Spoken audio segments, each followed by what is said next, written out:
تھوڑا قریب قریب ہوگا تشریف رکھے، تھوڑا قریب آ جائے اور تھوڑا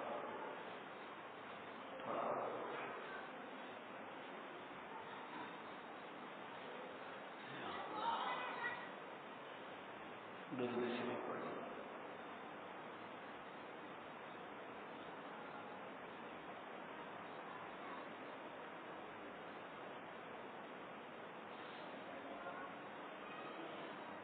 ادھر سامنے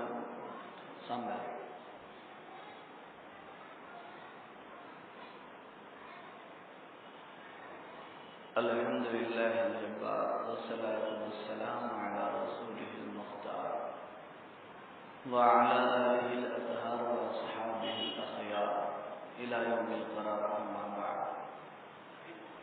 قال الله تبارك وتعالى في القرآن المجيد والفرقان الحميد: أعوذ بالله من الشيطان الرجيم، بسم الله الرحمن الرحيم. اقرأ باسم ربك الذي خلق.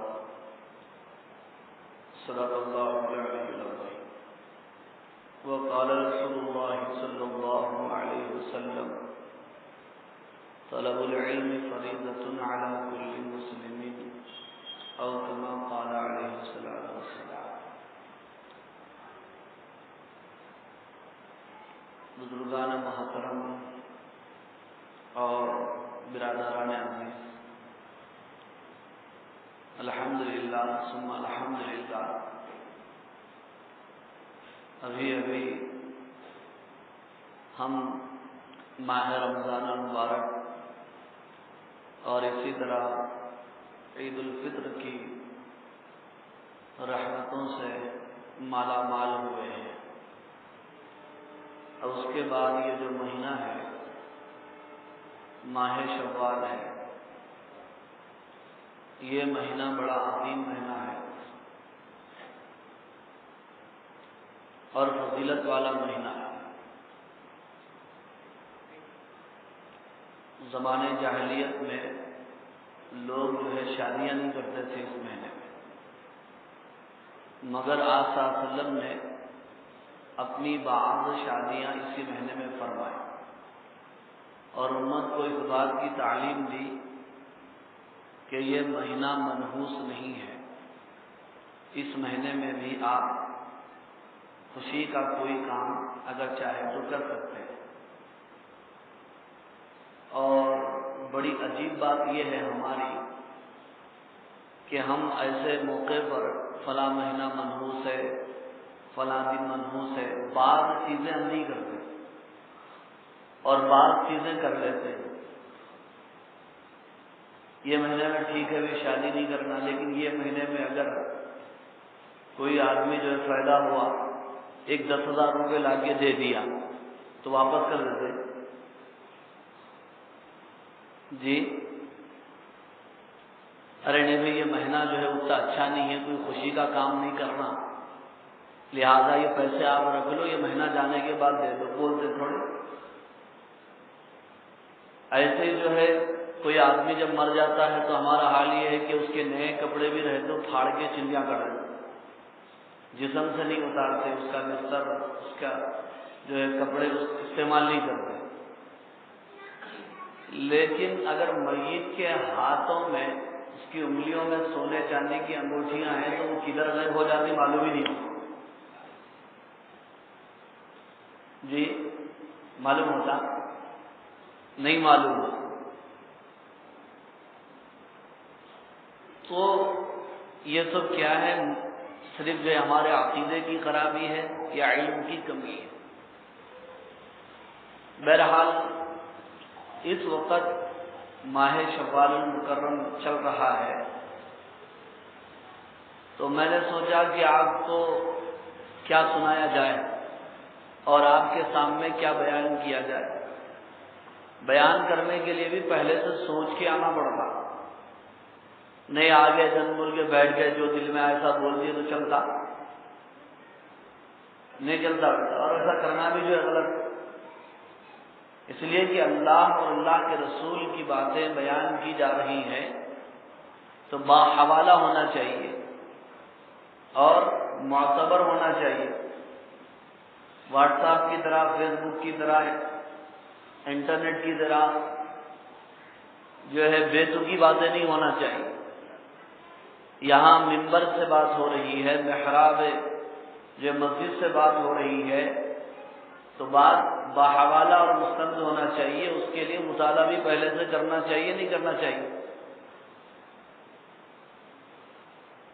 ابھی صبح ہم یہاں فجر کے بعد بیٹھے ہوئے تھے، چند دوستوں سے باتیں چل رہی تھی تو بات لمبی ہو گئی، تو میں بولا بھائی تمہارا کیا ہے، سکون کی ادمیہ ہے، آج جمعہ ہے، ہمارے کو فکر کرنا پڑتا، بیٹھ کے سننے والا کچھ ہی بول دیتا۔ محنت کر کے جو آدمی پکا کے، کھانا پکا کے تیار کر کے لا کے جو دسترخوان پہ پیش کر رہا، وہ آدمی کی محنت اصل ہے۔ کھانے والا کا کیا منہ دکھتا، بول دیتے نمک زیادہ ہے، مرچی کم ہے، کھٹا زیادہ ڈال دیے، بولتے نہیں بولتے؟ تو ایسا ہی حساب جو ہے ہمارا، ہم آ کے بیٹھ کے سن لیا، ایسا بول دیتے ویسا بول دیتے، چلتا وہی، ان کی چل رہی ہوئی، کچھ بھی بول دیتے چل جاتے۔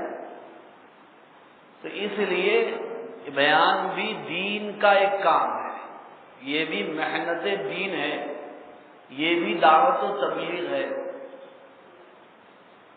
اور جتنی دیر آدمی بیان کرتا ہے یا بیان سنتا ہے وہ دین کی محنت میں ہے، دین کی تبلیغ میں ہے۔ ذکر فإن الذکر تنفع المؤمنین فرمایا قرآن مجید میں اللہ تعالیٰ نے اپنے حبیب سے کہ آپ مومنوں کو نصیحت کیجئے، اس لیے کہ نصیحت کرنا ایمان والوں کو فائدہ دیتا ہے۔ تو بہرحال میں سوچ رہا تھا، اب چونکہ عید کی وجہ سے ہر کوئی مصروف ہوتا ہے، پہلے سے ایسی کوئی خاص تیاری بھی نہیں ہوتی۔ ہم لوگوں کو تو سال میں جو ہے ایک دو مرتبہ چھٹیاں ملتی، وہ بھی جو ہے خطرے میں گزرتی، پتہ نہیں کون کیا بول دیں گے، 100 مسلیوں میں سے کون سا بھی ایک جو ہے ڈنک مار دیتا۔ اب ظاہر بات ہے اس کی وجہ سے تکلیف تو ہونا ہی ہونا ہے۔ تو اب چلے گئے عید کے لیے، ملاقات کے لیے، تو اب پھر سوچنے میں پڑ گئے، جب دیکھتے دیکھتے دن تو یوں گزر جا رہے، دن گزر رہے ہیں، ہم گزر رہے ہیں، ہم بولتے جا رہے بھائی دن بہت جلدی گزر جا رہے ہیں، مہینے گزر جا رہے ہیں، رمضان گزر جا رہا، بولتے نہیں بولتے؟ تو دن اور رات نہیں گزرتے، ہم گزرتے ہیں، ہماری زندگی جو ہے گزرتی ہے۔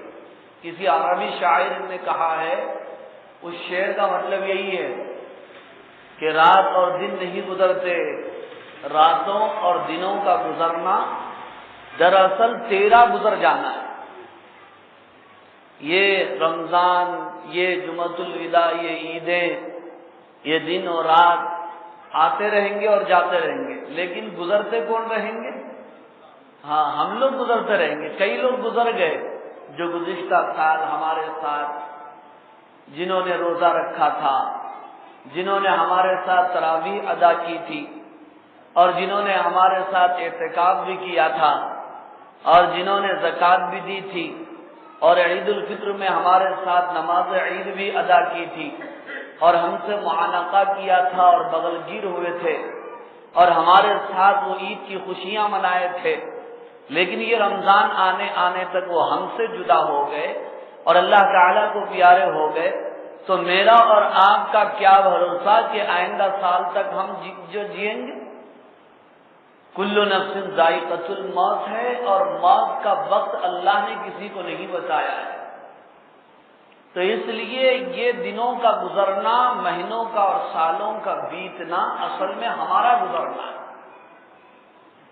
تو میں یہ سوچتا رہا کہ آپ کے سامنے کیا بیان کروں، تو دل میں ایک بات آئی، اللہ تعالیٰ نے ڈالی کہ یہ مہینہ شوال کا ہے، تو ماہ شوال میں دینی مدرسوں کا آغاز ہوتا ہے، دینی مدرسوں کی شروعات ہوتی ہے۔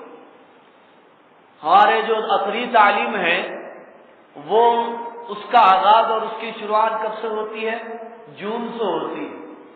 اور آج کل تو بڑی گڑبڑ ہے بھائی، بہت تیزی سے چل رہے ہیں۔ داخلوں سے پہلے داخلوں کی تیاری، ایڈمیشن سے پہلے ایڈمیشن کی تیاری، اور آج تک بھی جو ہے اس کے اشتہارات، اس کے پبلسمنٹ، پتہ نہیں کیا کیا چیزیں جو آ رہی ہیں، تو کسی کا ذہن ادھر نہیں جاتا کہ بھئی یہ دینی مدرسے آخر کب کھلتے ہیں اور ان کی تعلیم کب شروع ہوتی ہے، اپنے بچوں کو جو ہے کب مدرسوں کے اندر ڈالنا ہے، شریک کرانا ہے۔ کبھی ہم نے اس کے اوپر غور بھی کیا، کبھی ہم نے اس کو جو سوچا بھی؟ وہ بات کی بات ہے، دیکھیں گے دینی تعلیم سے کیا ملتا، نوکریاں ملتی ہیں، دینی تعلیم سے کیا ملتا ہے، ڈگریاں ملتی ہیں، دینی تعلیم سے کیا حاصل ہوتا ہے، عزتیں ملتی ہیں، دینی تعلیم سے کیا حاصل ہوتا ہے، عہدے، منصب اور جو ہے درجے تھوڑے ہی ملتے ہیں۔ یہ بات کی بات ہے، ہم یوں سوچتے ہیں کہ یہ ہمارا بچہ، یہ ہمارا بیٹا جو ہے دینی تعلیم حاصل کرے گا، حافظ بنے گا، عالم بنے گا، تو یہ تو کسی مسجد کا امام بنے گا، معمولی تنخواہ پر ملازمت کرے گا، اور جو ہے یہ جو ہے اس کی زندگی کیسے چلے گی، ہم یہ سوچنے میں پڑ جاتے ہیں۔ ہم وہ دیکھتے ہیں اصلی تعلیم، دنیاوی تعلیم، جس میں بچے انجینئر بنے، ڈاکٹر بنے، ماسٹر بنے اور لیڈر بنے اور پتہ نہیں کیا کیا بنے، اندر کی بھی ملئی باہر کی بھی ملئی بچے کو ملے۔ جی سوچتے نہیں سوچتے؟ یہ تنخواہ جو ہے سلامت رہنا اور اوپر کی آمدنی بھی رہنا، سوچتے نہیں سوچتے بھی؟ عاقل صاحب جو ہے بولتے تھے اپنے بیانوں میں کبھی کبھار کہ بھئی بچی کو دینا ہے تو مل صاحب کو نہیں دیکھے، عالم صاحب کو، حافظ صاحب کو نہیں دیکھے، کس کو دیکھے؟ فلاں نوکری والے صاحب کو دیکھے، فلاں صاحب کو دیکھے، جی، اور جو ہے اس کی فلاں یہ نوکری ہے، وہ جنگلات کا ذمہ دار ہے، فلاں ہے، پھر کیا ہے، اوپر بھی اتنی آمدنی ہے اس کی، اب اس کا دین نہیں دیکھے، اس کے اخلاق نہیں دیکھے، اور بچی کو جو اٹھا کے اس کو دے دی۔ اب جب اس کے پاس دین نہیں ہے، اخلاق نہیں ہے، بیوی کا مقام اس سے کیا پتا اور بیوی کا مرتبہ اسے کیا معلوم؟ اب شادی کے بعد جو ہے لڑائی جھگڑے شروع، بچی کے اوپر ظلم کرنا شروع کر دیتا، پھر اس کے بعد جو ہے مارنا توڑنا، جی بچی کو مارنا۔ اب اس کے اوپر یہ کیا ہے صاحب، بچی کو جب مار رہا یہ کیا ہے؟ یہ ہے اوپر کی آمدنی۔ یہ کیا ہے؟ یہ اوپر کی آمدنی ہے۔ تو اس لیے بزرگوں اور میرے عزیز دوستوں، آج اپنے بچوں کے مستقبل کا فیصلہ کرنا یہ ہمارے لیے ایک بہت بڑا نازک موڑ ہوتا ہے اور نازک امتحان ہوتا ہے کہ ہم اپنے بچوں کو کس ڈگر پر اور کس راستے پر ہم جو ڈالیں۔ ان کے لیے سب سے پہلی چیز جو قرآن و حدیث کی روح سے ہے، قرآن و سنت کی روشنی میں ہے، وہ یہ ہے کہ ان کو دین کی تعلیم دی جائے، علم دین ان کو دیا جائے۔ یہ اولاد کے لیے آسمانی سب سے بڑا بلکہ دنیاوی سب سے بڑا تحفہ ہے اور اولاد کے لیے سب سے بڑی سوغات ہے، بلکہ یہ والدین کے لیے ثواب جاریہ، جیسے ہم کوئی مسجد تیار کرتا ہے اور کوئی مدرسہ تعمیر کرتا ہے اور کوئی رفاع عامہ کے لیے کنواں کھود دیتا ہے اور کوئی جو ہے بورویل کھود دیتا ہے اور کوئی اس طرح کے ثواب جاریہ کے کام کرتا ہے، اسی طرح اپنی اولاد کو حافظ بنانا یا عالم بنانا اور دین کی تعلیم دینا، یہ جو اس کے لیے ثواب جاری ہے۔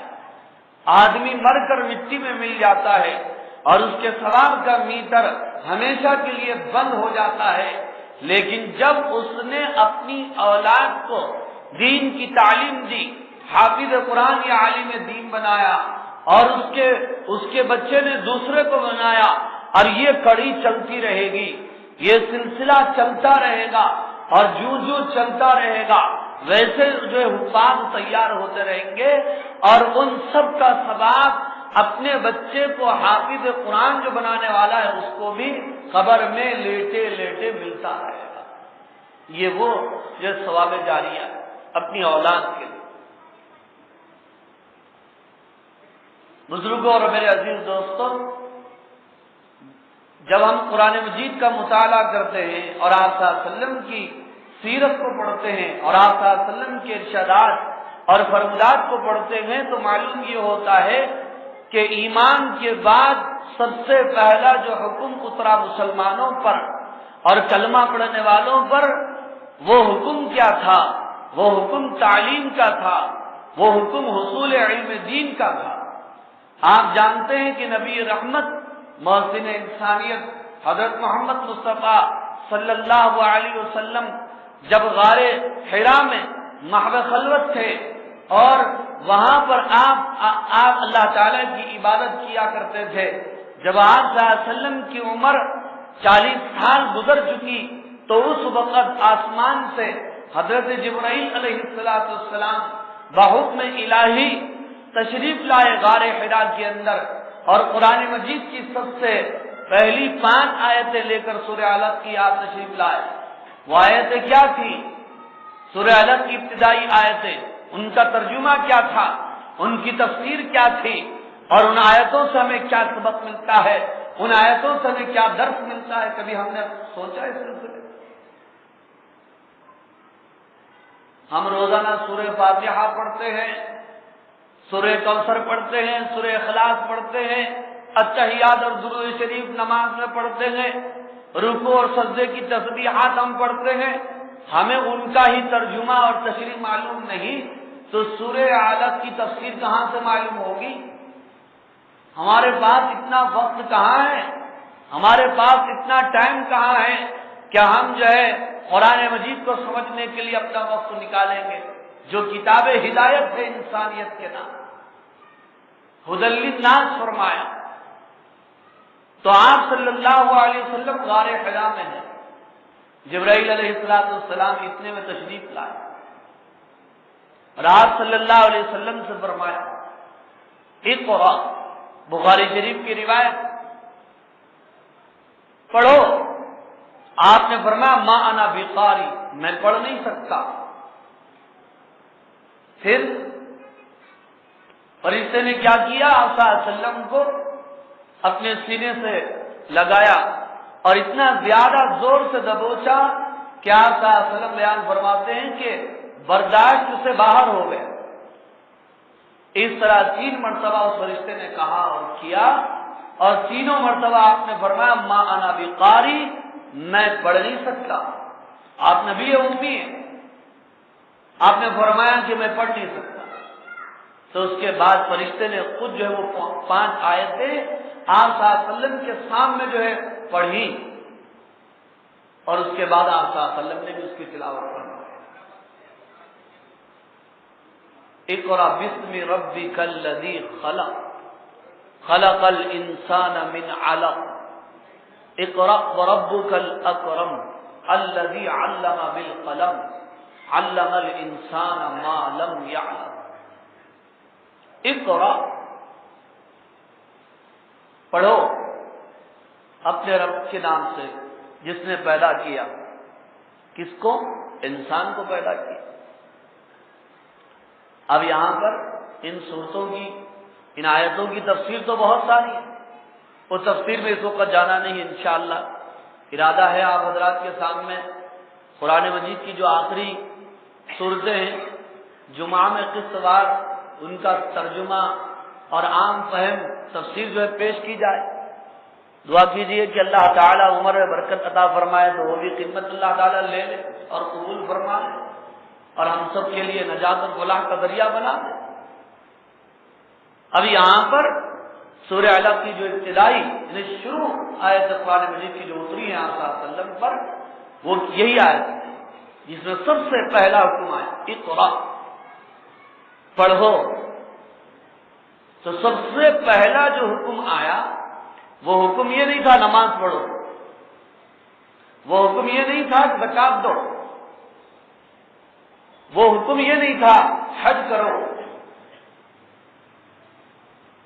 سب سے پہلا جو حکم آیا وہ اقرأ، پڑھنے کا حکم، علم حاصل کرنے کا حکم آیا، علم حاصل کرو۔ جبکہ اس وقت بے شمار برائیاں عام تھیں، وہ تھا ہی زمانہ، زمانے جاہلیت، شراب عام تھی، جوا عام تھا، بدکاری عام تھی، قتل و غارت گیری کا بازار گرم تھا، عورتوں پر ظلم ہوتا تھا، بیٹیوں کو زندہ دفن کیا جاتا تھا. لیکن یہ پہلا حکم نہیں آیا کہ کسی کا قتل مت کرو، بدکاری مت کرو، شراب مت پیو، جوا مت کھیلو، نماز پڑھو، زکات دو، حج کرو. یہ حکم نہیں آیا. ایمان کے بعد سب سے پہلا جو حکم آیا وہ کیا تھا؟ وہ یہی تھا، اقرا، پڑھو، علم حاصل کرو. اس لیے کہ علم کی روشنی سے جہالت اور گمراہی کے اندھیرے چھٹ جاتے ہیں. علم روشنی ہے جس سے آدمی اپنی منزل تک، اپنے ٹارگٹ تک پہنچ سکتا ہے. پڑھنے کا حکم آیا سب سے پہلے. اور ایک بہت بڑے عالم دین ہے مفتی تقی عثمانی صاحب، پوری دنیا میں مشہور ہے، بین الاقوامی عالم دین ہے، مفتی ہے، پاکستانی ہے. مفتی شفیع صاحب جو معارف القرآن کے مصنف ہیں، ان کے فرزند ہیں. اللہ تعالیٰ ان کا سایہ ہم پر دائر قائم رکھے.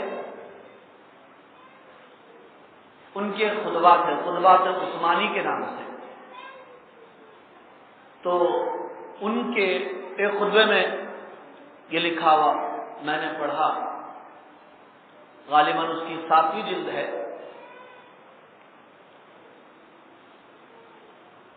اس میں انہوں نے یوں لکھا ہے کہ طلب العلم فریضۃ علی کل مسلم.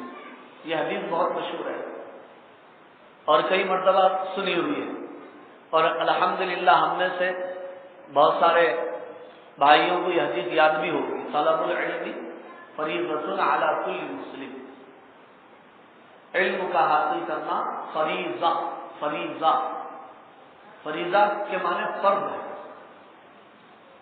علی کل مسلم، ہر مسلمان پر. اس میں عورت بھی داخل ہے، مرد جس طرح داخل ہے ویسے عورت بھی داخل ہے. تو مفتی صاحب نے بیان فرمایا فریضۃ، فرض ہے، بالکل اسی طرح جس طرح نماز فرض ہے، بالکل اسی طرح جس طرح روزہ فرض ہے، اور جس طرح مالدار صاحب استطاعت پر حج فرض ہے، زکات فرض ہے، اسی طرح علم کا حاصل کرنا بھی فرض ہے. اور علم سے مراد علم دین، طلب العلم علی کل مسلم. تو یہ علم کا مقام اور مرتبہ شرعی لحاظ سے ہے.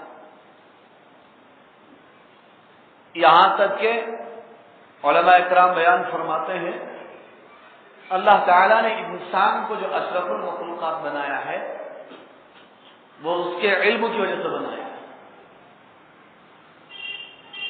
انسان کو بڑا مقام اس لیے نہیں ملا کہ وہ ڈاکٹر ہے. ڈاکٹر تو جانوروں میں بھی ہے، حکیم تو جانوروں میں بھی ہے. سانپ اور منگس کی لڑائی بہت مشہور ہے نا. جب دونوں کی لڑائی ہوتی ہے تو منگس سانپ کے ٹکڑے کر دیتی ہے، اور اس دوران سانپ جو ہے منگس کو کئی مرتبہ کاٹ لیتا ہے، ڈس لیتا ہے. تو جب لڑائی ختم ہو جاتی تو منگس جا کر کے جو ہے کوئی ایسا پتا وہ کھا لیتی ہے جس کی وجہ سے سانپ کا زہر ختم ہو جاتا ہے. تو بولے وہ بھی ڈاکٹر ہوئی نہیں.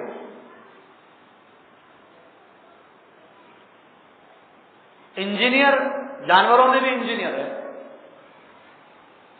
اور بہت بہترین گھر بناتے ہیں جانور بھی. آپ لوگ تو جنگل و بیابان مجھ سے زیادہ پھرے ہوں گے، جانوروں کی عجیب عجیب گھر دیکھنے کو، گھونسلے دیکھنے کو جو ہے ملتے ہیں. ایک چھوٹی سی چڑیا ہے، وہ اپنا گھونسلہ ایسا بناتی ہے کہ اس کی جو ڈالیاں ہیں نا کنویں کے اندر، یعنی باولی میں جو ہے اس کی ڈالیاں لٹکتی ہیں. دیکھیں نا ہواؤں میں اس طرح. کبھی گھر چھوڑنا نہیں، اگر دیکھنے کا موقع ملے تو دیکھنا. اس میں انڈور بھی ہوتا ہے، اندر جانے کا ہے، اور آؤٹ ڈور باہر آنے کا بھی ایک دروازہ الگ ہوتا ہے، اور یہاں تک کہ بیڈ روم اس میں الگ ہے، ماں باپ کا بچوں کا الگ ہے۔ تو یہ بھی دیکھیے آپ، انجینئر ہے یہ۔ ارنے صاحب، انسان جو ہے سیاست جانتا ہے، حکومت کرنا جانتا ہے، وہ اور بھی جانور کر لیتے ہیں۔ قرآن مجید میں کئی جانوروں کے نام سے صورتیں نازل ہوئی۔ ہم یہ سورہ فیل پڑھتے ہیں، الحمد للہ کیف فعل کا اس کا نام سورہ فیل ہے۔ فیل کے معنی کیا ہے؟ ہاتھی کے۔ ایک سورہ نمل ہے، نمل کے معنی کیا ہے؟ چونٹی کے۔ ایک سورہ بقرہ جو قرآن مجید کی پہلی سورت ہے، بقرہ ان کے معنی کیا ہے؟ گائے کے ہیں۔ اور ایک سورۃ العنکبوت ہے، عنکبوت کے معنی مکڑی کے۔ اور ایک سورت جو ہے سورہ نحل ہے، نحل کے معنی شہد کی مکھی کے آتے ہیں۔ اللہ نے ان جانوروں کو اپنی نعمت قرار دیا ہے اور ان سے انسانوں کو سبق حاصل کرنے کا حکم دیا ہے۔ تو نحل جو شہد کی مکھی ہے، وہ جو جتنی ساری مکھیاں ہوتی ہیں ان میں ایک ملکہ ہوتی ہے، بادشاہ ہوتی ہے، جو ساری مکھیوں پر حکومت کرتی ہے، بادشاہت کرتی ہے۔ وہ اس کے حکم کے بغیر کوئی دوسری مکھی پر بھی نہیں مار سکتی۔ اگر کوئی مکھی باہر جا کر ایسا رس چوس کر آتی ہے جس میں زہر ہوتا ہے یا اس میں خرابی ہوتی ہے، تو وہ ملکہ اپنی فوج کو حکم دیتی ہے کہ اس کا سر قلم کر دیا جائے، تو اس کا سر قلم کر دیا جاتا ہے۔ چنانچہ آپ کو دیکھنے کا اتفاق ہوا ہوگا، شہد کا جو چھتا ہوتا ہے اس کے نیچے بعض مکھیاں ایسی ملتی ہیں کہ ان کا سر کٹا ہوا ہوتا ہے، اور جب وہ ملکہ کا حکم ہوتا ہے تو سب مکھیاں جو اڑ جاتی ہیں، جب حکم نہیں ہوتا تو نہیں ہوتا۔ تو سیاست تو شہد کی مکھی بھی کرتی ہے۔ تو پھر انسان کو اللہ نے جو اشرف المخلوقات بنایا ہے، وہ جو ہے اس کے علم دین، شریعت کا جو علم ہے اس کی بنیاد، شریعت کا علم صرف انسان کا ہے۔ اس لیے اللہ نے آدم علیہ السلام کو مسجود ملائکہ بنایا۔ کیوں؟ آدم علیہ السلام کو اللہ نے وہ علم دیا۔ اگر کوئی یہ کہتا ہے کہ شریعت کا علم جنات کے پاس بھی ہے، تو اس کا جواب یہ ہے کہ جنات کے پاس بھی شریعت کا علم ہے، دین کا علم ہے، لیکن جنات کو جو دین کا علم ملا ہے وہ انسانوں کے ذریعے سے ملا ہے۔ کس کے ذریعے سے ملا ہے؟ انسانوں کے ذریعے سے ملا ہے۔ اس لیے کہ جنات میں کوئی نبی اور پیغمبر نہیں آئے، جتنے انبیاء اور رسول آئے اور پیغمبر علیہ السلام تشریف لائے، وہ سب انسانوں میں تھے۔ آپ صلی اللہ علیہ وسلم جیسے انسانوں کے نبی ہیں، ویسے ہی آپ جنات کے نبی بھی ہیں۔ آپ جنات کے درمیان گئے اور جنات کو آپ نے ایمان کی، کلمے کی دعوت بھی دی ہے۔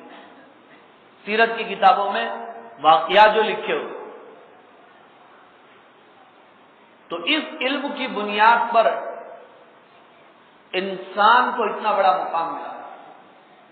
مگر افسوس کا مقام یہ ہے کہ جس قوم کو سب سے پہلا حکم علم حاصل کرنے کا دیا گیا ہے، آج وہ قوم پوری دنیا میں علمی اعتبار سے سب سے زیادہ پسماندہ اور سب سے زیادہ کمزور ہے۔ دنیاوی علوم میں کمزور ہے اور دنیاوی علوم سے زیادہ دینی علوم کے اندر کمزور ہے۔ دنیاوی علوم سے زیادہ دینی علوم کے اندر کمزور۔ اس سے پہلے ایک سچر رپورٹ جو ہے تیار کی گئی تھی حکومت کے حساب سے، اس میں اس رپورٹ میں کیا تھا؟ یہی تھا سب سے زیادہ مسلمان جو ہے تعلیم کے اندر کچھ پیچھے۔ کیوں نہیں پڑھاتے سرپرست اپنے بچوں کو؟ علم میں کیوں نہیں لگاتے ان کو؟ اس کے لیے چاہے گھروں کے اندر فقر و فاقہ آ جائے، بھوک اور پیاس جو ہے برداشت کرنا پڑے، علم آدمی کے اندر شعور بیدار کرتا ہے، آدمی کو ہوشیار کرتا ہے، اچھے برے کی تمیز بتاتا ہے، بڑے چھوٹے کا ادب سکھاتا ہے، موت کی آخرت کی جو فکر کراتا ہے یہ علم۔ ماں کیا ہے، باپ کیا ہے، بھائی کیا ہے، بہن کیا ہے، دوست کیا ہے، پڑوسی کیا ہے، استاد کیا ہے، بڑے کیا ہیں، چھوٹے کیا ہیں، یہ علم سکھاتا ہے۔ اصل علم یہی ہے۔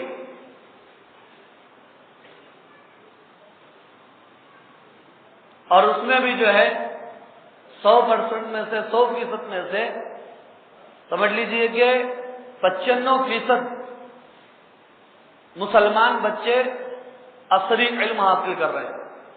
عصری علم سے مراد جو علم دنیا کے حد تک کام آتا ہے، وہ بھی ایک فن ہے۔ اگر آدمی کی نیت صحیح ہو تو اس کے اوپر بھی ثواب ملتا ہے۔ آدمی کی نیت اگر صحیح ہو تو اس کے اوپر بھی ثواب ملتا ہے۔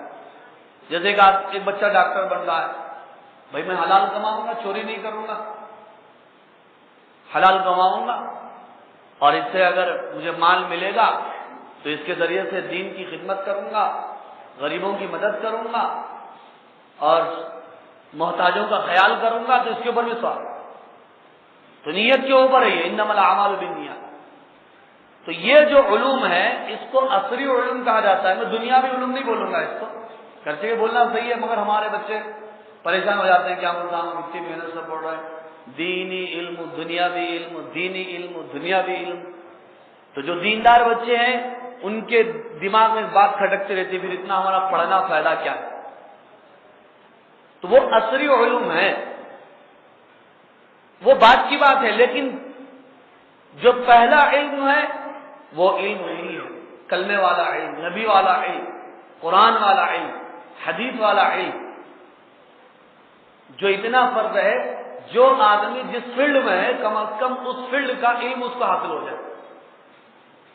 سب سے پہلے عقائد کا علم ہونا بہت ضروری ہے۔ عقائد کا علم، عقیدہ ہمارا صحیح ہو، اللہ ایک ہے، اس کا کوئی ساجی اور شریک نہیں ہے، اللہ یہ سب کچھ کرنے والے ہیں، ایاک نعبد و ایاک نستعین ہے نا۔ یہ آقا صلی اللہ علیہ وسلم آخری نبی ہیں، قرآن آخری کتاب ہے۔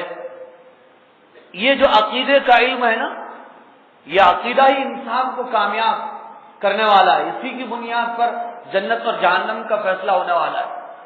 تو ہر علم حاصل کرنے سے پہلے سب سے پہلے عقیدے کا علم حاصل کرنا ضروری ہے، سب سے پہلے عقیدے کا علم، اور اس کے بعد نماز کا علم، اور اس کے بعد جو ہے زکوٰۃ کا علم ہے، حج کا علم ہے، طہارت کا علم ہے۔ یہ عام چیزیں، عام علم حاصل کرنے کے بعد جو ہے آپ جس فیلڈ میں اتر رہے ہیں اس فیلڈ کا علم حاصل کیجیے۔ ملازم ہے تو شرعی اعتبار سے ملازمت کے احکام کیا ہے، اس کے قوانین کیا ہے، اس کا لا کیا ہے، اسلامی اعتبار سے معلوم کرنا ضروری ہے۔ آپ بزنس مین ہیں، بن کے بیٹھ گئے، شو روم کھول کے، کرسی ڈال کے، سیٹ ظہرآباد کے بڑے سیٹ بیٹھ گئے، لیکن تجارت کا علم نہیں ہے، بزنس کا علم نہیں ہے اس کو اسلامی اعتبار سے، تو پھر وہ بڑا تاجر کہاں سے ہوا؟ بڑے تاجر تو عثمان غنی تھے رضی اللہ عنہ۔ ایسے ہی ڈاکٹر ہے تو ایک حکیم، ایک طبیب، جسے انگریزی میں ڈاکٹر کہتے ہیں، اس کو معلوم ہونا چاہیے میں ڈاکٹر ہوں، میرے پیشنٹ کے کیا حقوق ہیں، اس کو معلوم ہونا چاہیے شرعی اعتبار سے۔ نہیں بن کے بیٹھ گئے ڈاکٹر، سوئی لے کے، اور ہاتھ میں کیا، وہ آپریشن کرنے کے جو ہوتے ہیں نا آلات لے کے بیٹھ گئے، اور جو بھی آیا اس کو پھاڑنا شروع کر دیا بس، اور اتنی لمبی بل بنا دی، اور جو ہے ٹیسٹوں کی ضرورت نہیں تو لکھ دیا صاحب یہ ٹیسٹ کرو، وہ ٹیسٹ کرو، وہ ٹیسٹ کرو، وہ ٹیسٹ کرو۔ یہ حلال ہے؟ یہ جائز ہے؟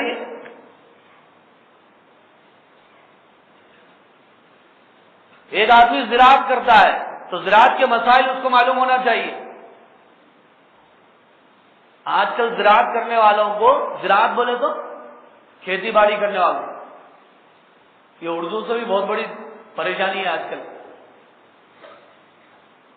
نہیں ہے پریشانی نہیں ہے. زراعت بولتے کھیتی باڑی کرنے، اس کے مسائل کا علم نہیں ہے، جس کی وجہ سے مارکیٹ میں کئی قسم کے پھل آتے ہیں، ہم کھا جاتے ہیں بیٹھ کے. کوئی کاروبار اور دھندا کرنے والے ہیں تو اس کے بھی مسائل ہیں. آم کا ہوتا دھندا، املی کا دھندا ہے، جامن کا دھندا ہے، کاروبار ہے، اس کے بھی مسائل ہیں. نہیں سب دال عبداللہ گڑ تھیلے کے اندر سب چلتا. محنت کر رہا ہوں، رٹوں پہ محنت کر کے کما کے کھا رہا ہوں، چوری نہیں کر رہا. مطلب رٹوں پہ محنت کر کے کھانے کا ہے، لیکن اس کے مسائل میں جو ہیں سارے مسائل ہیں. کہ مسائل سیکھنا اس کے لیے لازم اور ضروری ہے. امامت کر رہا ہے تو امامت کے مسائل اس کو معلوم ہے، اسی کو رکھتے ہیں نا بھائی. آپ نہیں جس کو چاہے اس کو کھڑا کر دیے، نہیں صاحب کوئی بڑا جو ہے داڑھی والا موٹا تازہ نظر آ گیا پگڑی جبہ والا آپ پڑھا دیے صاحب، تھوڑے بولتے ہیں. جس کو مسائل معلوم ہے اسی کو آپ اپنا امام بناتے ہیں، اسی کے پیچھے نماز ادا کر کے آپ سکون حاصل کرتے ہیں. تو جو آدمی جس فیلڈ میں ہے اس کو اس فیلڈ کا شرعی اعتبار سے علم حاصل کرنا اور معلومات حاصل کرنا ضروری ہے اور لازم ہے. یہی ہے طلب العلم فریضۃ علی کل مسلم. فرض ہے، فرض ہے. احساس نہیں، ہم کبھی پوچھتے نہیں، نہ کبھی گھر پہ آ کے پوچھتے ہیں، نہ مسجد کے اندر ہم کبھی پوچھتے ہیں، نہ کسی عالم سے پوچھتے ہیں، نہ کسی مفتی سے پوچھتے ہیں. کئی اس طرح کے مسائل، اور وہ بھی معلوم ہے.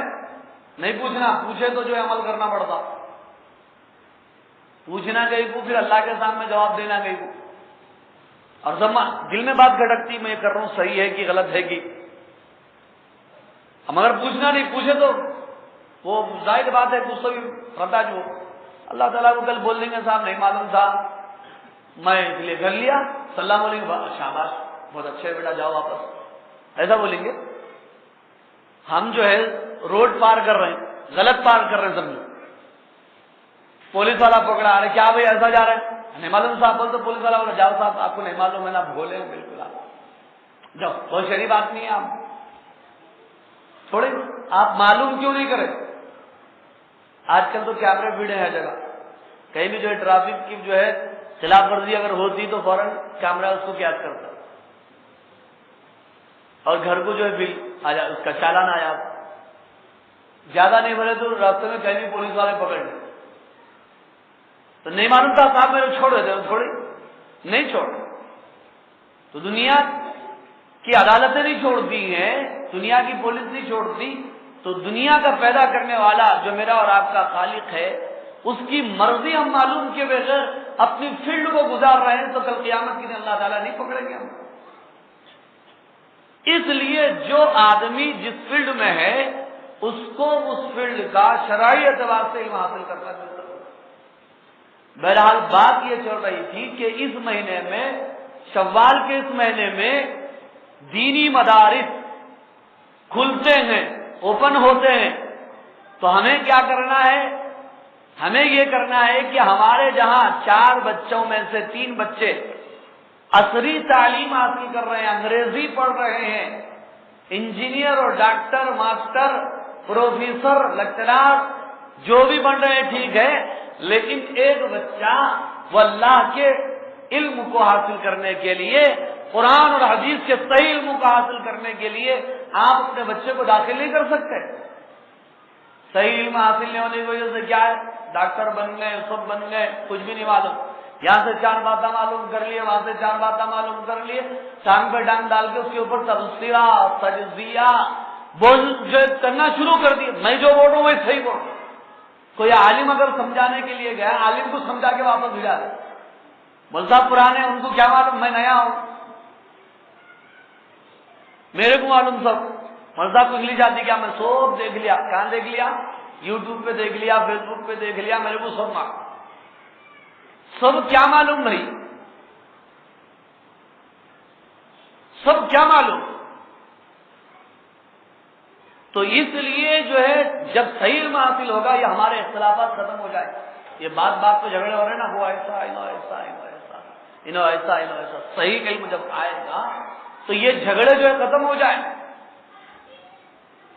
وَاعْتَصِمُوا بِحَبْلِ اللَّهِ، اللہ تعالیٰ کی رسی کو مضبوطی سے پکڑ لو.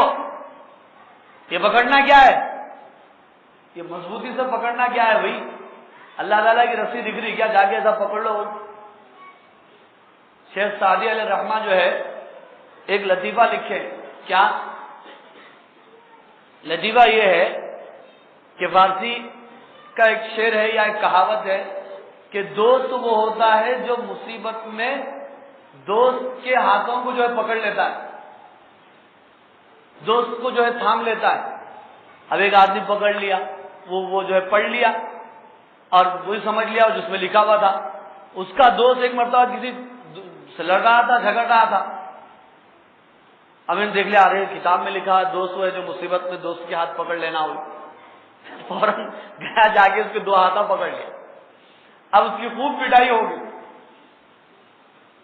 اب پوری جنگ ہونے کے بعد جو ہے ابھی بیچارہ پوچھا رہے کیا بھائی تم میرے ہاتھوں پکڑ لیے بجائے میری مدد کرنے کے؟ نہیں، وہ کتاب میں لکھا ہوا ہے مصیبت کے وقت دوست کے ہاتھوں پکڑ لینا ہو. یہ نہیں ہے وَاعْتَصِمُوا بِحَبْلِ اللَّهِ، اللہ کی رسی قرآن کو مضبوطی سے پکڑ لو. یعنی اس کو پڑھو پہلے صحیح، اس کا مطلب سمجھو، پھر اس کی تفسیر سمجھو، اس کے مطابق عمل کرو. یہ اصل میں وَاعْتَصِمُوا بِحَبْلِ اللَّهِ جَمِيعًا کا مطلب. اور ایک حافظ قرآن بنانا یہ کتنی بڑی بات ہے آپ جانتے ہیں؟ ہمارے نبی سے پہلے، اسلام سے پہلے بھی بہت سارے مذہب تھے، بہت سارے نبی اور پیغمبر آئے، کئی کتابیں آئی، تورات، انجیل، زبور. اس میں ان کتابوں کا صرف حافظ جو ہے اس زمانے کے نبی ہوتے تھے. کوئی امتی حافظ نہیں ہو سکتا تھا. زبور کا، تورات کا، انجیل کا کوئی حافظ نہیں تھا سوائے نبی کے، سوائے پیغمبر کے. سال میں ایک مرتبہ صرف نبی ہی وہ کتاب پڑھ کے سناتے تھے اور وہ دن عید کا دن ہوتا تھا بس. پھر اس کے بعد سب دیکھ کے پڑھ سکتے تھے، لیکن ان میں کوئی حافظ نہیں ہوتا تھا. ایک مرتبہ تورات جیسی قانونی کتاب، اس کا لکھا ہوا نسخہ گم ہو گیا اور کوئی نبی بھی موجود نہیں. پورے بنی اسرائیل اور یہودی پریشان ہو گئے کہ اب کیا ہوگا تورات کا. تو اس وقت اللہ تعالیٰ نے حضرت عزیر علیہ السلام کو بھیجا اور انہوں نے تورات کو منہ زبانی سنایا. تو یہودی ان کے اوپر اتنے عاشق ہو گئے اور ان کے اوپر اتنا فریفتہ ہو گئے اور اتنا بڑا ان کو مقام دے دیا، کہنے لگے کہ اس طرح منہ زبانی کتاب سنانے والا کوئی عام انسان تو نہیں ہو سکتا، نبی اور پیغمبر بھی نہیں ہو سکتا، خدا کا بیٹا ہی ہو سکتا ہے. اور انہوں نے دعویٰ کر دیا کہ عزیر علیہ السلام اللہ کے بیٹے ہیں. آپ قرآن کھول کر دیکھ سکتے ہیں کہ یہودیوں نے کہا کہ عزیر علیہ السلام اللہ کے بیٹے ہیں. اور یہ کتنا بڑا کرم اور احسان ہے کہ اللہ نے ہم کو جو کتاب عطا فرمائی، ہمارا ایک 7 سال کا بچہ بھی اس کو اپنے سینے میں محفوظ کر لیتا ہے، چھوٹی عمر والا بچہ بھی اس کو سنا لیتا ہے. یہ اللہ کا احسان ہے، اللہ کا کرم ہے. ایک حافظ قرآن کا مقام اور مرتبہ کیا ہے؟ جب وہ مرتا ہے تو اللہ تعالیٰ حکم دیتے ہیں مٹی کو، خبردار کہ تو اس کے جسم کو مت کھا. تو مٹی کہتی ہے کہ یا اللہ میں اس کے جسم کو کیسے کھا سکتی ہوں جس کے سینے میں آپ کا کلام جو ہے موجود ہے. اللہ تعالیٰ جب غضبناک ہوتے ہیں، حدیث میں آتا ہے، فضائل قرآن ایک کتاب ہے، مستند کتاب ہے، اس کے اندر یہ حدیث انہوں نے لکھی ہے کہ جب اللہ غضبناک ہوتے ہیں، حافظ قرآن کو دیکھتے ہیں تو اللہ کا غصہ بھی جو ہے ٹھنڈا ہو جاتا ہے. حافظ قرآن کو جب دیکھتے ہیں تو اللہ کا غصہ بھی جو ٹھنڈا ہو جاتا ہے. اور جب کوئی حفظ کرتا ہے تو اس کے خاندان کے ایسے 10 لوگ گناہوں کی وجہ سے جن کے نام پر جہنم لکھ دی گئی تھی، اللہ تعالیٰ اس کی سفارش کی وجہ سے جنت میں ڈالتے ہیں. اور اس کے ماں باپ کو ایسا تاج پہناتے ہیں جس کی روشنی کے سامنے دنیا کے سورج کی روشنی بھی پھیکی پڑ جاتی ہے۔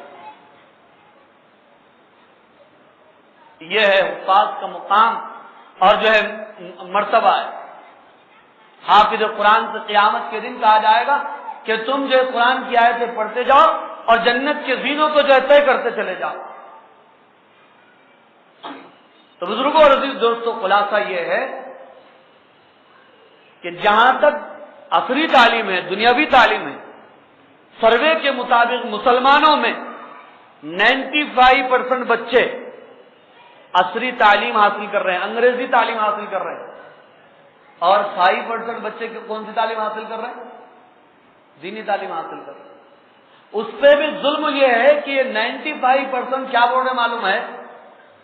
ارے بھائی یہ بچوں کو قرآن حدیث پڑھا کے خالی جاہل بنا دے رہے ہیں، ان کو جو ہے کچھ بھی سائنس کا علم نہیں، کوئی سماجی علم نہیں، کوئی تاریخ کا علم نہیں، ان کو کچھ معلوم ہی نہیں، کچھ ان کو جو ہے کچھ سائنسی علم پڑھاؤ، ان کو دنیاوی علم ان کو کچھ پڑھاؤ۔ یہ کون بول رہے ہیں؟ 95% بول رہے ہیں۔ کس کے بارے میں؟ 5% کے بارے میں۔ اور یہ 5% بھی ڈرے ہوئے ہیں، یہ ڈاکٹروں کو دیکھ کر، ماسٹروں کو دیکھ کر، وکیلوں کو دیکھ کر ان کے سامنے جو ہے اپنے آپ کو کمتر محسوس کرتے ہیں۔ یہ کیوں نہیں بولتے کہ بھائی جب 95% بچے جو انگریزی پڑھ رہے ہیں، کبھی نورانی قرأت تو پڑھ کر دیکھو، کبھی سورہ فاتحہ ان کا صحیح ہے تجوید کے ساتھ معلوم ہو جائے گا، نماز کے مسائل کا علم ہے ان کو معلوم کریں آپ ذرا، وضو جو ہے غسل کے فرائض سے ان سے معلوم کریں آپ۔ کتنی بڑی فکر کی بات ہے، باپ کا انتقال ہوتا ہے، بیٹا ڈاکٹر ہے لیکن ایک عالم کے سامنے ہاتھ جوڑتا ہے، میں نماز نہیں پڑھا سکتا، آپ پڑھائیے، میں غسل نہیں دے سکتا، باپ کی لاش پڑی ہوئی ہے کہ بھائی بلاؤ کسی عالم کو، کسی دین کے جو ہے علم رکھنے والے کو، جو ہے باپ کو جو غسل دے سکے، ڈاکٹر ہو کر کے، انجینئر ہو کر کے، LLB جو تعلیم حاصل کر کے وہ جو ہے نہیں کر سکتا، تو کتنے افسوس کی بات۔ اس لیے کہنے کا مطلب یہ ہے کہ اب 11 شوال سے دینی مدرسوں میں جو داخلے ایڈمیشنز جو اوپن ہوتے ہیں، شروع ہوتے ہیں، تو ہم اپنے بچوں کو لے جا کر کے وہاں جو ڈالیں، ضرور ڈالیں، یہی بچے آگے چل کر کے جو ہے کام آنے والے، اور بچیاں ہیں دینی مدرسوں میں ان کو ڈالیں۔ کئی ظہرآباد کے اندر کئی لڑکیوں کے ادارے جیسے فاطمہ نسوان، بار بار آپ کے سامنے اعلان ہوا، وہاں پر اپنے بچوں کو آپ ڈالیں، لڑکیوں کو وہاں پر آپ ڈالیں، وہ عالمہ بنیں گی، حافظہ بنیں گی، مرد پڑھا، فرد پڑھا، عورت پڑھی تو پورا خاندان جو ہے پڑھا کا، نیک ماں ہوگی تو نیک بچے جو ہے اس کی گود کے اندر انشاءاللہ کھیلیں۔ یہ عبد القادر جیلانی رحمۃ اللہ علیہ، یہ خواجہ غریب نواز رحمۃ اللہ علیہ، یہ خواجہ قطب الدین بختیار کاکی رحمۃ اللہ علیہ، جن کی گودوں میں جنم لیے، ان کی مائیں ویسی تھی تو اولاد ایسی پیدا ہوئی، آج ایسی مائیں نہیں ہیں تو بچے ایسے کہاں سے آئیں گے سماج کے اندر، معاشرے کے اندر؟ تو ان کو جب دین کی تعلیم ہوگی تو بھی انشاءاللہ ایسے بچے جو ہے پیدا ہوں۔ دعا فرمائیے اللہ رب العالمین سے اللہ تعالی ہمیں علم دین حاصل کرنے کی توفیق عطا فرمائے، اور اپنے بچوں کے سلسلے میں دعا بھی فرمائیے کہ اللہ تعالیٰ ان کو حافظ بنائے، عالم بنائے، متقی بنائے، پرہیزگار بنائے، داعی بنائے، مبلغ بنائے، مجاہد بنائے، یہ دعائیں ہونی چاہیے۔ آمین۔ واخر دعوانا الحمدللہ رب العالمین۔